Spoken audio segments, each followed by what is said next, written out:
Hey everybody, and welcome to I Got This with Lex and MGP. I am Lex and I've been a personal trainer over the last 5 years. Martha has been my client for 3 years, and over that time she has lost over 50 pounds and changed her entire perspective on life. Join us each week as we dive into health, mindset, and everything in between. Hey everybody, and welcome back to I Got This. Lex here, MGP is here as well. So today we are going to be following up on our last episode. Our last episode was around body image. If you guys have not listened, please go back and give it a listen. It was something that we got a lot of feedback on. A lot of women gave us some really nice comments. And Martha, I want you to kind of go into a text that you received this past week after we released that episode. Yeah, I've actually heard from countless women about this issue. It seems like it's an issue universally for all of us. And one of the texts I received was from a listener who said that they had listened to our podcast today and were also reading a book on body image. Right. And had read this or got this quote from the book. And it says, "I want to choose words that lighten rather than add to what is already a heavy burden for many." And she was talking to me about receiving the backhanded compliments that we had talked about in the last episode. Right, yeah. And how they all stick with us and make us feel heavier than lighter. And I think that's what we need to all aim for, is choosing words that make each other feel lighter and not add to the burden. I like that. I love how she worded that. That's amazing. I think one of the things that I want to focus on is how to change your mindset and change how we talk about this topic. One thing that I think I was really lucky growing up, my mom was very, very aware of the words that she used towards me. Whenever she complimented my body, she used the words healthy and strong. She said, "You are healthy and strong. You look healthy and strong." She never put it in terms of, "Oh, you look good. Oh, that looks bad." And it truly does start with your parents and everything you get growing up and around you. And I think I want to really challenge ourselves to talk to our friends and our family to change the verbiage from good or bad to strong. Mm-hmm. It sticks with you. It does. I mean, you all remember being told something 20 years ago or 10 years ago or whatever, but you don't remember those positive comments that you get. They kind of roll off. Isn't that crazy? You ignore those positive things. Yeah, I mean, it feels good at the time, right? Yeah. Oh, you look pretty. Yeah, okay, yeah, thanks. You look good or whatever. Yeah. But someone says something negative, it sticks with you pretty much forever. Absolutely. And remembering that good and bad are silly, silly things, silly words.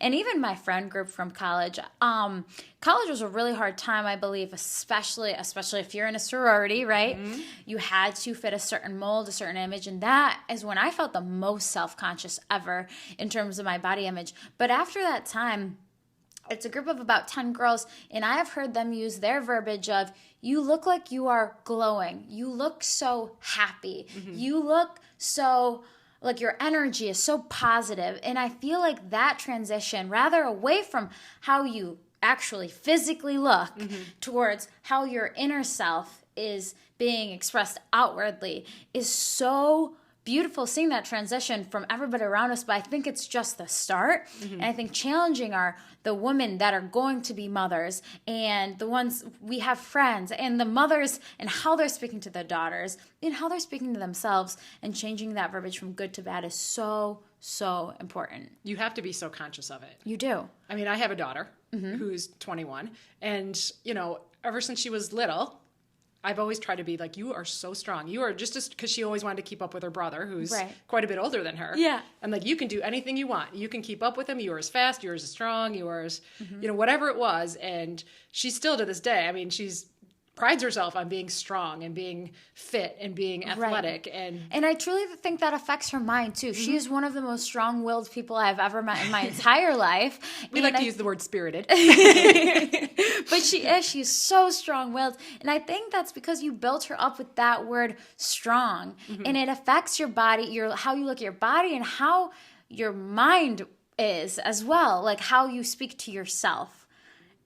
So you did a dang good job of that. Good job. Well, confidence is something I wanted to instill in her from the go. Right. And she's always known she can do whatever she puts her mind to. And it had nothing to do with her physical appearance. Exactly. Of course I think she's beautiful. She looks like her mama. But hell yeah, exactly. But was not what makes her special. Exactly. It's just something. And I think when we change that narrative of how you look to what you are, we're in a really, really special place.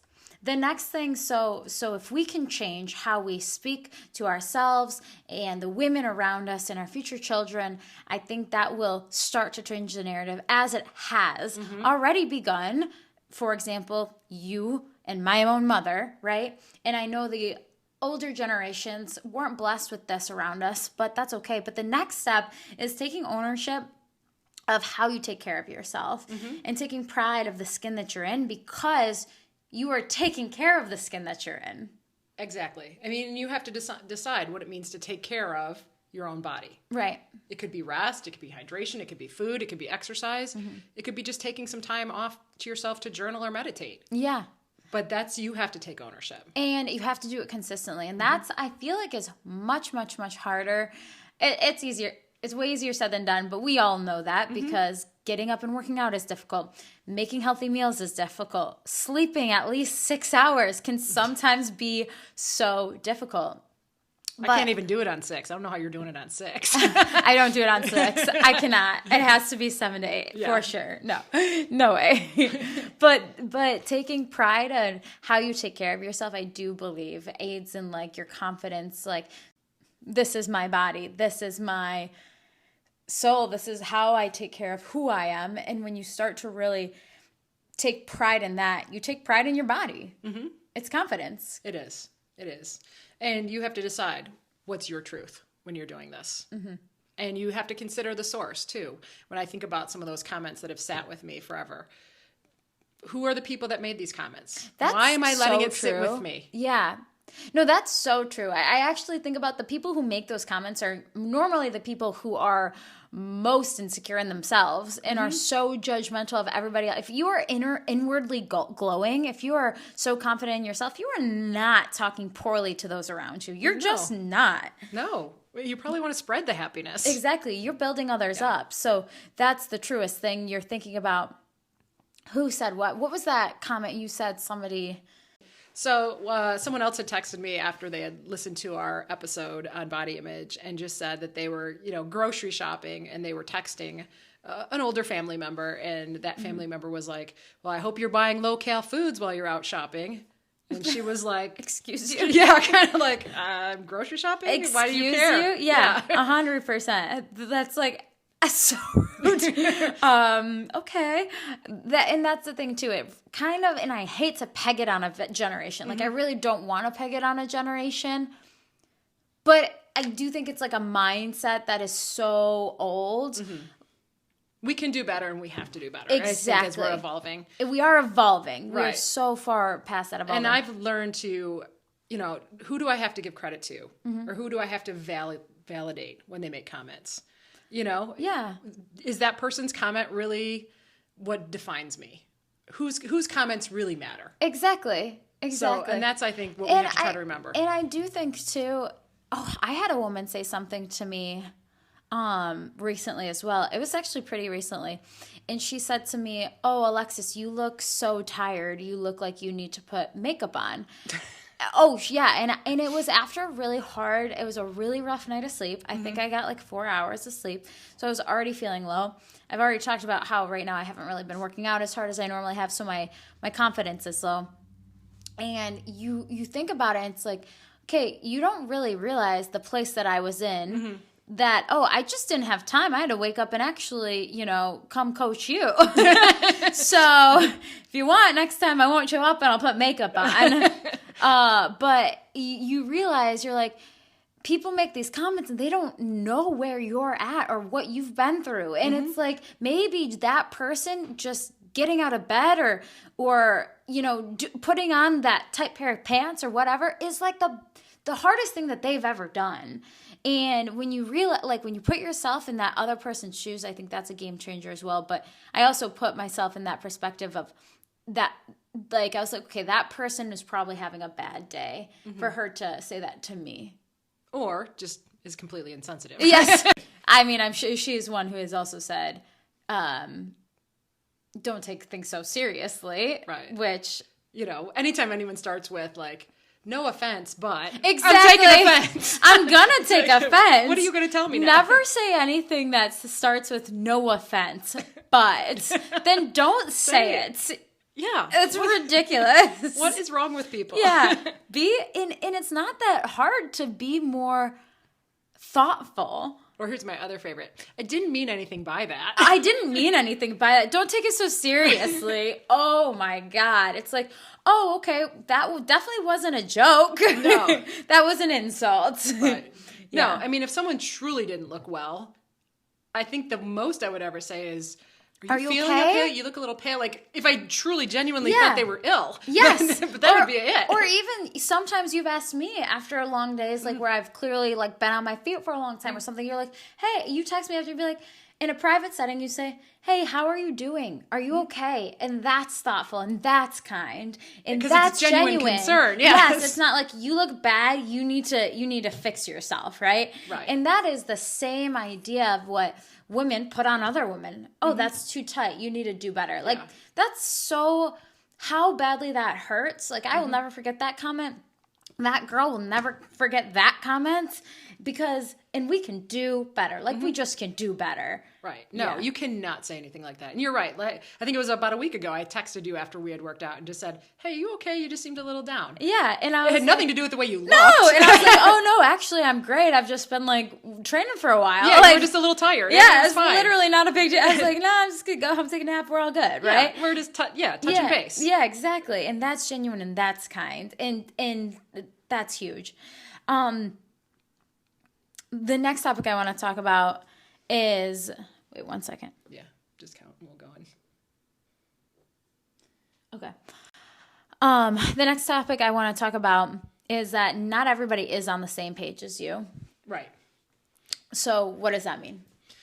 So you have to remember, when you're trying to change your mindset, when you're trying to make those positive changes, not everyone's going to adapt or change over as quickly as you. Exactly. And I'm seeing that.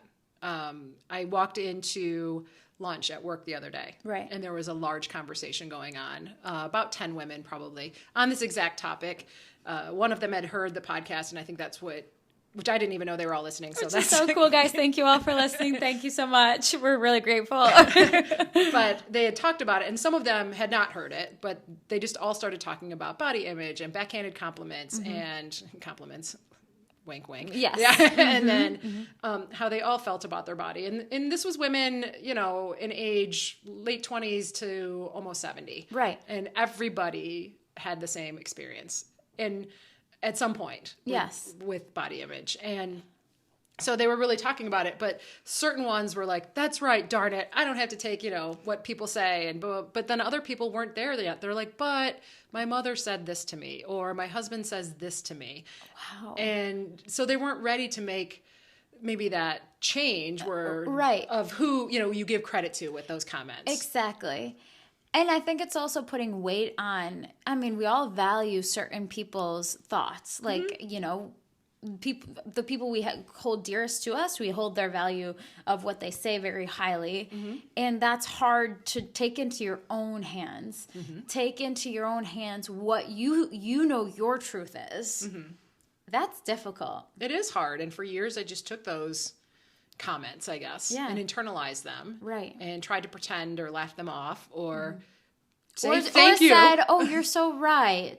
Like for somebody to be like, oh, like if somebody said something rude to you and then you internalize it so much where you're like, well, they're probably right. Like, correct, yeah. That's not the truth. That's a horrible truth to live by. Or they were thinking they were giving me a compliment. And I remember saying so many times, like, thank you. But in my head, I was like, kind of F you. Yeah, exactly. But, and that's hard. But now I'll say things like, I can't believe you just said that. Yes, good. Whether it's about me or even someone else. Yes. Like, I feel like I'm defending strangers sometimes. Yes, absolutely. I've said it. That sounds pretty unkind. Was that meant to be kind? Because it didn't seem kind. And I think you're so right. Not everyone is going to be on the same page of accepting, like, that empowering truth, that truth in which you feel good about yourself. But that's why we're having this conversation. That's why we're having this conversation. Yeah. Because people always think, I didn't mean anything by it. Well, then why are you saying it? Exactly. Because you know what? That just cut somebody. That just hurt somebody. Exactly. And it probably wasn't your intent, but that's how it landed. Exactly. And to have this conversation and knowing that like you are not alone in feeling these ways, and we can change this narrative. You can change this narrative. What I really liked, something you said previously to starting this episode, is you felt like you were out running or trying to beat a curse with your body image. You were accepting, oh, this is my body. How did you put it? So for years, before I started my fitness and health journey, I just felt like I was cursed to be the fat girl. Right. A lot of people in my family tend to be overweight or, obese or whatever. And I just figured, well, that's my curse. That's my lot in life. Right. Unlucky me. This is the genetics I was born with. Exactly. And what you transformed your mindset into was, it wasn't that I hate what I have, and it was changing the mindset from, oh, I like how tall I am compared to those of my family. Right. Yes. And so that's what I had to start looking at, the positives that I had. And no, I like being taller. I like being stronger. Yes. I'm probably the only person in my family that doesn't sunburn. Which is super cool. Yeah, yes. I'm like one of the only brunettes, whatever. Yes. But it's hard to be different from your family in any physical attribute when it, especially a family full of women, like you feel like, why do they all look that way and I look different? But then changing your mindset to saying, oh, wait, I'm stronger. I can do so much. And I hate to say more, but look what I can do. Right. Well, and I didn't want to settle for being overweight. Yeah. And no, it's not all about that, but it is too, to some point. And by being able to finally have some success in that arena with getting fit and realizing that I really am strong and athletic. Yes, you are. When I say like you've become one of my more advanced clients from starting with not being able to do a push-up, right? Yeah, and now I'm like, she can do literally anything, right? So you have literally been able to work hard to feel good about yourself. And that's going back to taking ownership of taking care of yourself, right? Because you took care of yourself, you said, I can do these things. And the other thing is you can only manipulate your body so much without a knife, right? Right.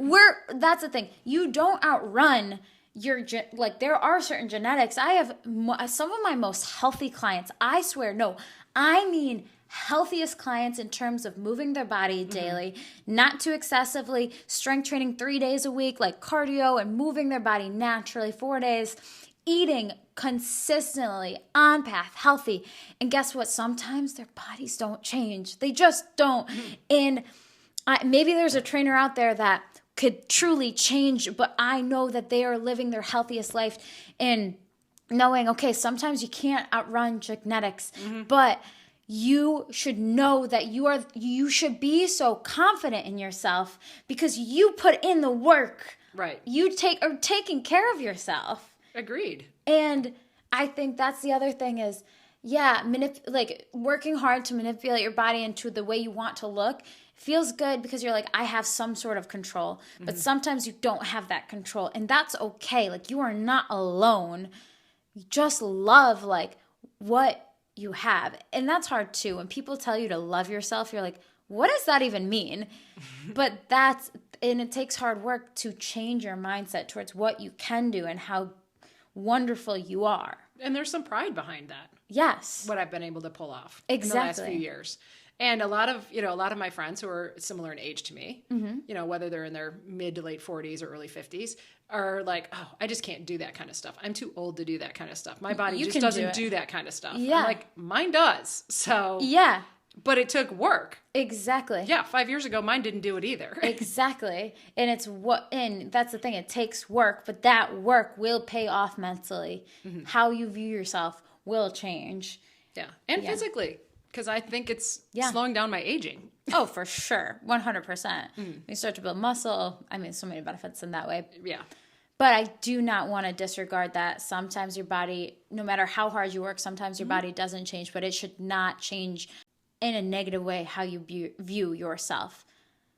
sometimes you work your damn ass off and nothing changes, and that's okay. There's still changes happening. Exactly. Mentally. Yeah. Exactly. Well, today's episode, we are so grateful to have you guys listening. How to change your mindset towards body image is not easy. It starts with how you speak to others, how you speak to yourself, more importantly, how you take ownership of taking care of yourself, and remembering to not place that too much value on those people that comment towards you, right? Because that means, those people probably are not doing too well inside. Yeah. Really, the only image of your body that should matter is your own. Exactly. And I know that sounds cliche, but at the end of the day, that's really what it comes down to. Yep, exactly. That's the thing. And then from there, it's how you treat people, how kind you are. It's all about your inside. It's how you make people feel. Yeah.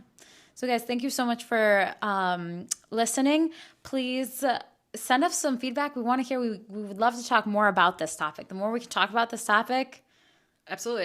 The educating others, making it not shameful to talk about. It's amazing once the topic has been opened up, how much people do want to talk about it. They just don't want to necessarily start the conversation. So we'll start the conversation, and we need you guys to help us continue it. Yes. Thank you. Thanks for listening. We really appreciate it. And we will revisit this topic again and again. So once again, let us have any feedback you have. And just remember, when you're having a tough day, I got this. Thanks for joining us. If you enjoyed what you heard, please go to wherever you listen to podcasts and give us a 5-star rating. Also, follow us on Instagram, Twitter, YouTube, and Facebook at I Got This Pod. See you next week. And remember, I got this.